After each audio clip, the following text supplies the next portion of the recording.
Leading Ideas Talks podcast is brought to you by the Lewis Center for Church Leadership of Wesley Theological Seminary in Washington, D.C.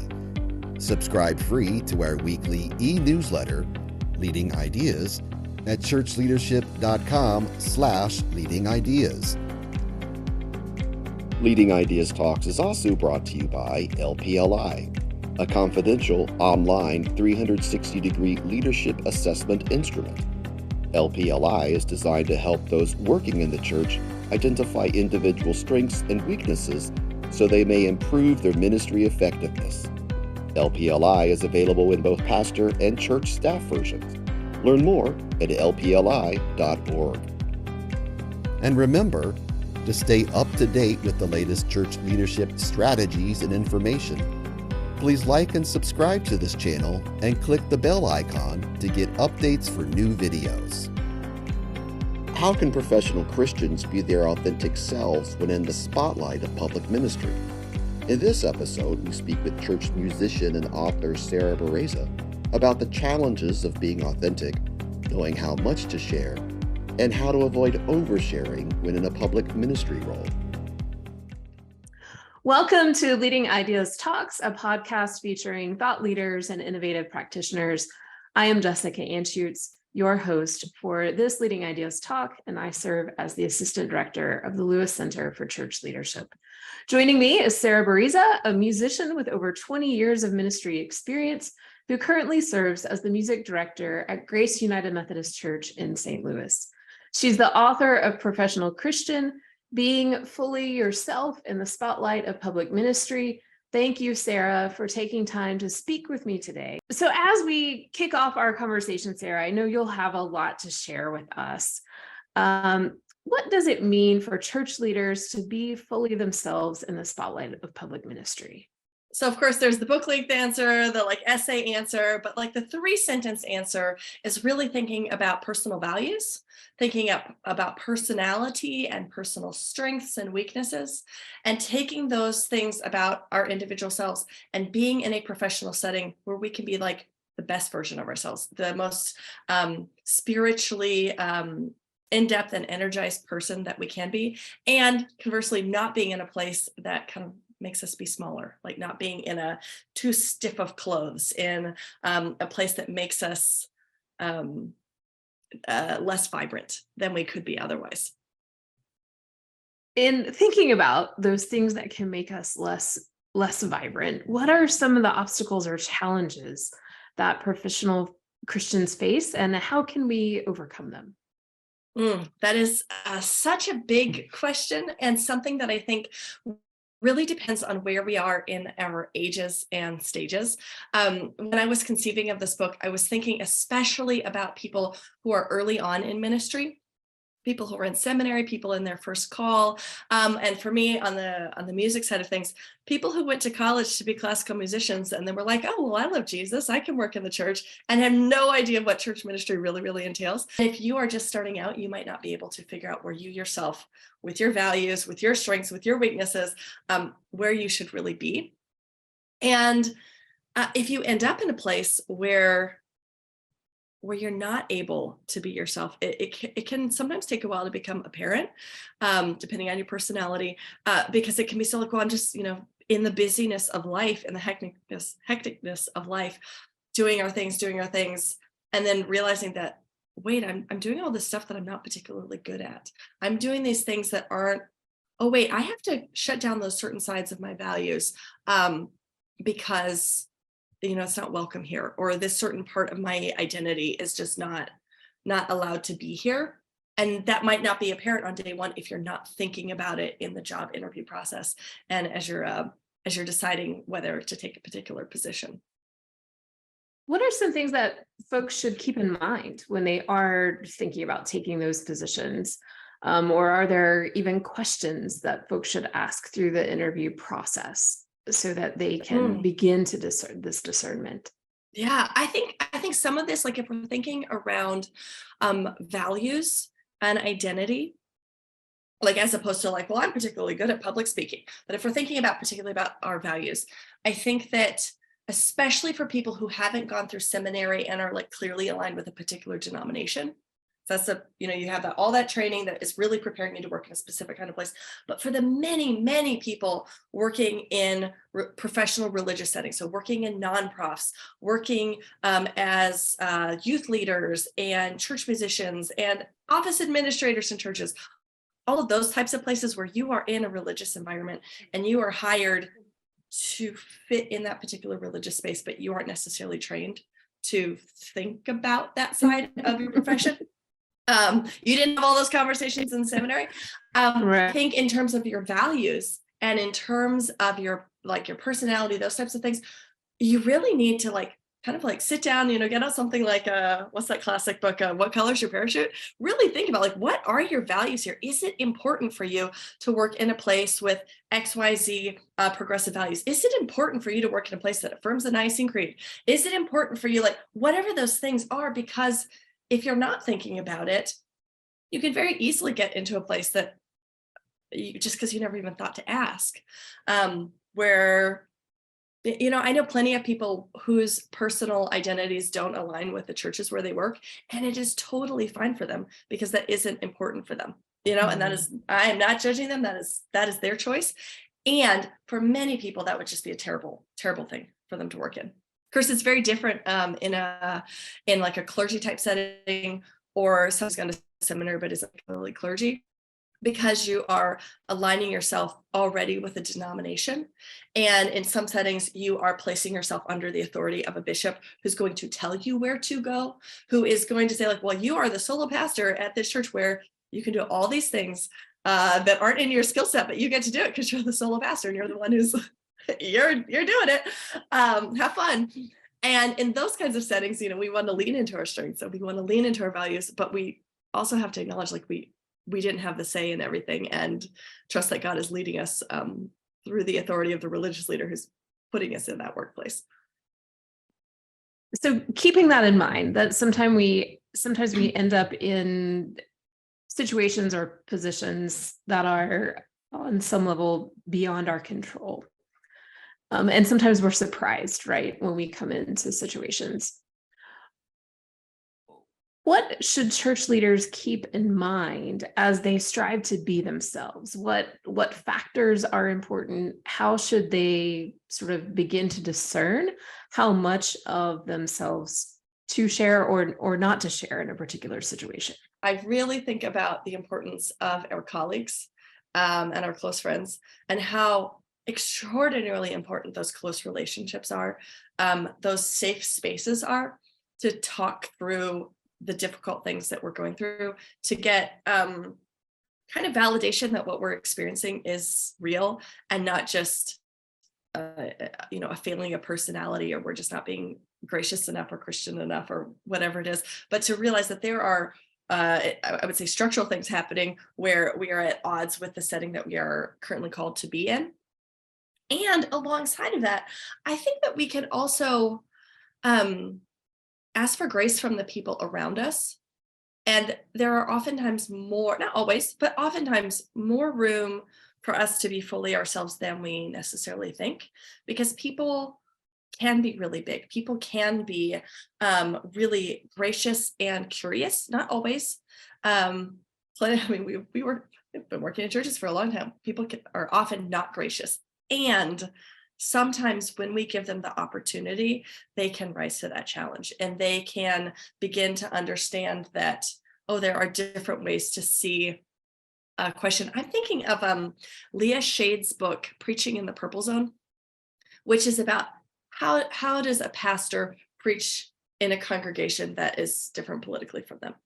And she this is off the top of my head, but she's like, okay, case examples of around, say, gun control or environmental activism. How do you preach in that kind of setting? And one thing that she suggests as a starting place is to say we're allowed to have this conversation. So if we're going to talk about climate change, we're going to start by talking about how God created the world. We are allowed to talk about this, and we're allowed to talk about this respectfully, with care for each other, without moral judgment, or starting out with a moral judgment. Well, you don't agree with me, you're a bad person. And when we start in that kind of place, we can not always, but often open up to a bigger understanding of the people around us and more of a way for them to understand who we are as people too, a better way for us to live into our calling and into our values. I think that's a really great point to think about how these challenging conversations or challenging topics may be related to who we are and to who God is calling us to be, and to root those conversations in scripture and the tradition of the church as a starting place. I think that's really helpful, especially when reflecting on difficult topics. Oh, for sure. So your book is Professional Christian: Being Fully Yourself in the Spotlight of Public Ministry. And if folks haven't read it, I certainly encourage them to do so. What does it mean for you to think of yourself as a professional Christian? For me, a professional Christian is someone who is employed specifically as a Christian person. And in America, someone who is employed in a place where they can be hired and fired based on religious belief and moral action. So in not just churches, but in religious nonprofits, there is a lot of space for these religious settings to hire someone. What do you exactly believe about the Trinity? What do you exactly believe about XYZ specifically religious thing? Or what color is your skin? What's your sexual orientation? All those things that in other settings would be illegal to ask about, they can ask you in an interview process. It can come up 3 years later. You could get a new priest at the parish who doesn't like you, and you could be fired tomorrow. And that is totally 100% legal in America. And it's also, so there's that kind of legal employment. Your finances are tied to your faith, or at least how your church understands, or your organization understands your faith. There are plenty of churches who are willing to hire a musician or an office administrator who's not themselves religious. Not criticizing that, but that person is still under a certain type of organizational structure that is not going to like it if they have an affair, that is certainly not going to appreciate it if they start posting things on Facebook that goes against the values of the church, right? Even if they don't care if that person is a Christian. But there's also an aspect to this, I think, for those of us who are Christians working in this environment, which is most professional Christians, where our beliefs are causing us to be in this place. Like our own faith leads us to this place of employment, which is very tricky because we all go through seasons of doubt. We all go through periods where we are not, the dark nights of the soul, where we are not just overflowing with some sort of happy kind of faith, or this very publicly effusive kind of faith. And when we're in a setting that calls us to perform our faith, that wants us to be a role model, that wants us to be all these things that we would love for all Christians to be all the time. I mean, if you can't see me, this is me being slightly sarcastic. Of course, we are not like this all the time, right? But if we're in a place that wants us to be this, and we would like to be that too, but we're not. For me, there's a lot of ethical issues there. There are some moral issues there, and there are issues about just personal authenticity. How do you get up and preach every Sunday when you're the professional Christian who's supposed to have some answers, but actually you're just going through a hard time and you can't necessarily even share that with your congregation? That can be very morally complicated for professional Christians. Absolutely. Trying to discern how to share, what to share, when to share is absolutely a challenge when you find yourself in the spotlight of public ministry. Mm-hmm. What words of wisdom do you have for church leaders to make those decisions about what to share publicly and what to keep private? So when I was working on this book, I interviewed 50 different church leaders across denominations, across all these different demographic and socioeconomic criteria, to get a wider range of input than just me, myself, and I, and my experiences working in evangelical and mainline churches. How do we have integrity when we can't share immediately? Because there are plenty of things that it's just not responsible or appropriate or fair to our families, fair to ourselves, to talk about things sometimes ever, or sometimes, we can't talk about them for the next 6 months, and then we can start talking about it. And I found a lot of solace in these conversations with these different leaders because of the conversations that we had around our motivations, where just because you're not talking about something doesn't mean you're faking, doesn't mean you are pretending. Because of that kind of like the place of like, well, where is that? I mean, sometimes intentions can go badly, but so much of this is around is like, well, what are you trying to do? If you're trying to respect your family's privacy, you don't have to lie about what's going on. You don't have to make up stories, but you can also just not talk about what's going on. Or you can just say, oh, there are some family things going on, period. And, even if people don't respect that, you can still have that firm boundary, whether or not people like that boundary. You can make that boundary for yourself. And that is a ethical, moral, good thing to do. And it's not putting on a fake plastic smile and pretending things are okay, but it's also not letting people into business that isn't necessarily for public sharing. In the book, when you're talking about striving to be authentic, you talked about two pitfalls, the pitfalls of oversharing and isolation, which are sort of on two extreme. Oh, yeah. How can church leaders avoid these pitfalls and seek balance? That goes for me back to our colleagues and to our close friends, our close relationships. This came up so many times in the interviews that I did. I can't even tell you how many people pointed out Jesus and his disciples, and Jesus going away with his disciples and having those safer places of conversation and mutual support. And this doesn't mean necessarily getting together and just complaining about everything, although sometimes we just need to complain and need to be in a place where people can listen to that and then help us move forward after we've gotten that off of our hearts. But that particular part of ministry can be really obvious. Oh, of course we should talk with our colleagues. Of course we should have regular times of community with people who are in similar places as us. And I think often in the busyness of life, we've so many things going on. It can be really easy to ignore those because that is not on our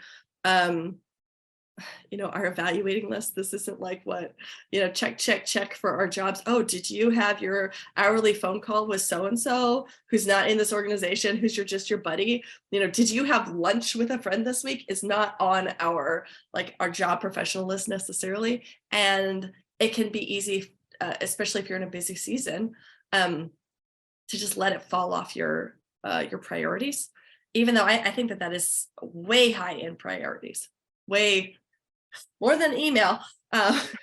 We need to invest in those relationships, even when we're busy, even when we think we don't have the time for it. Absolutely. The benefit that simply taking a break to have a cup of coffee with a friend can give to us, not just in that moment, but in the long term is huge. I want to shift a little bit. We've been talking about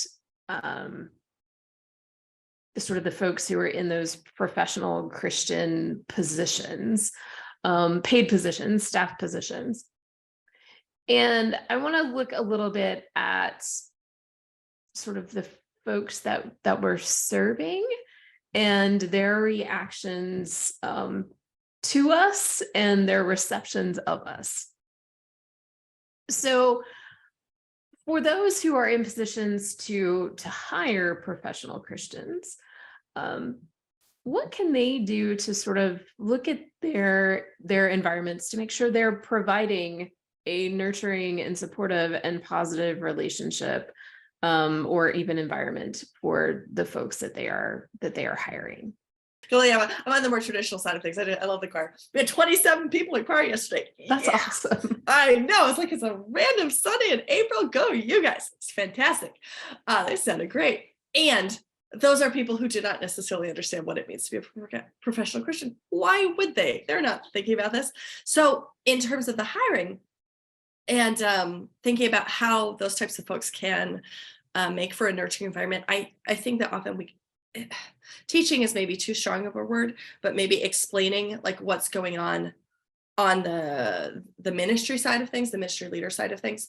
And sometimes like making a comparison to lay leaders who are like not paid in their roles, because in many churches, a huge amount of the work happens because of lay leaders who are not paid to be there, but oh my goodness, do they put in the hours, right?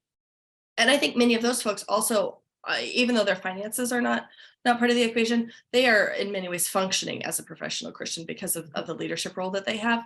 And those types of folks will often understand what's happening, like the structure of what's going on for a professional Christian, because they have enough experience with working with volunteers to realize how tricky some things can be. Sometimes folks, I think we all know this if we've been in churches for a while, but sometimes folks who just volunteer a little have no idea what it's like to work with volunteers for 20 hours a week, 30 hours a week. And I say this with so much love. I love working with volunteers. And it can be so tricky to work with all the personalities and all the preferences, and everybody wants something that's slightly different. And of course you cannot please them all. You alluded to some of the challenges that folks face in working with volunteers. Actually, they can happen just when you're working with people.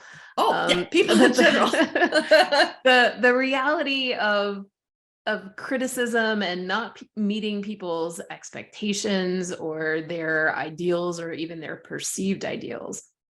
How can we, as professional Christians, sort of better respond to that criticism or the failure of expectations? Oh yeah. And so much about that is understanding that is about that person and not about you. And that doesn't mean, oh, we're perfect and we never make a mistake and we never need input to like make something better.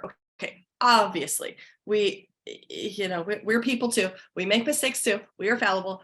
And the types of commentary that we sometimes get from volunteers can be 100% not helpful. It's not constructive criticism, and it's coming from their own brokenness, from their own preferences, their own lack of understanding about what's going on, and that's about them. And to me, that is by far the most important thing to understand, is that it's about them and it's not about you, and that you can listen to it and you can take that to heart and all that kind of stuff. But ultimately, you have to understand what that type of criticism is about. Or just those types of comments. Sometimes it's like, oh, they love it too. I'm glad they love it. Again, that's about them.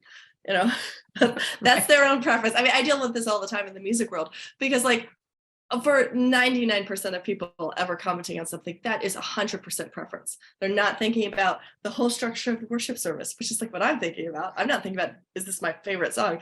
But for so many other folks, it's like, well, I just like it, which great. I'm glad they like it. And that's one particular type of criteria. Right.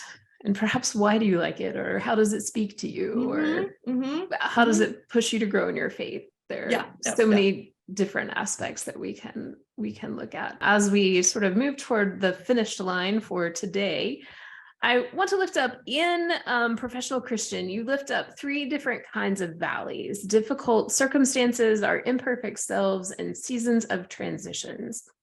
And you highlight that it might be important for church leaders to be more transparent about those valleys. Why is that the case, and how might we do that?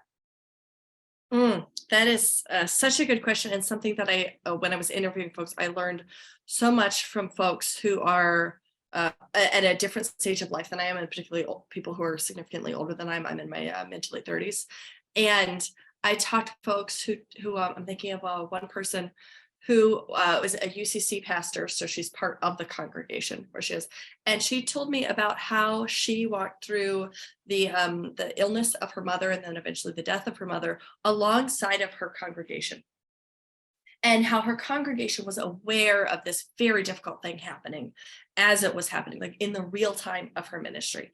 And what she said to me, and I'm paraphrasing this, was she talked to me about how much, this is Reverend Dr. Jacqueline Lewis, and she talked to me about how her how good this was for ministry. Not good like, oh, good that her mother's dying in this sad way, but good in the sense of people realize that, oh, well, you're like me. Like you also are walking through the lonesome valley. You are also going through something difficult. And this came up again and again, where it's not that the people I was talking with, the professional Christians I was talking with, it's not that they were saying that, oh, well, we should just overshare and just, talk off the cuff about things. But so many of them were very comfortable talking about difficult things, especially after the fact, when things were a little bit less raw. Like that's a wonderful thing for people to be able to see our humanity and to see that we are following God in the midst of all these difficult things, in the midst of the trials, in the, with everything that bad that's happened to us in the past. We're following God. We want people to see this. And we can share those kinds of difficult things in ways that are appropriate, that are respectful to our families and our families' privacy, to our own privacy. We can find ways to share the difficult things. And a lot of fruit can be born through the sharing of those difficult things. Yes. So much good can come from that. So as we wrap up our time today, Sarah, I want to invite you just to kind of reflect on what do you want professional Christians to hear from you as they continue in their ministries in the spotlight of public ministry? Oh, the biggest thing, wow, you are amazing. Whoever you are, God made you so big. God made you bigger than you can imagine, with so many wonderful things that you haven't even discovered yet, because you're going to grow and grow and grow as a person. And who you are in 10 years will be even more than you are now, will be different from who you are now. And when you are in a professional place where you can live into that growth, where you can live into that possibility of who God made you to be along with everyone else, wow, it is an amazing thing. It is a wonderful thing to be able to follow God in that bigness and in that growth. I love it. Thank you so much, Sarah. Thank you, Jessica. It's been so good to be here. Thanks for joining us for Leading Ideas Talks. Please like and subscribe to this channel and click the bell icon to get updates for new videos.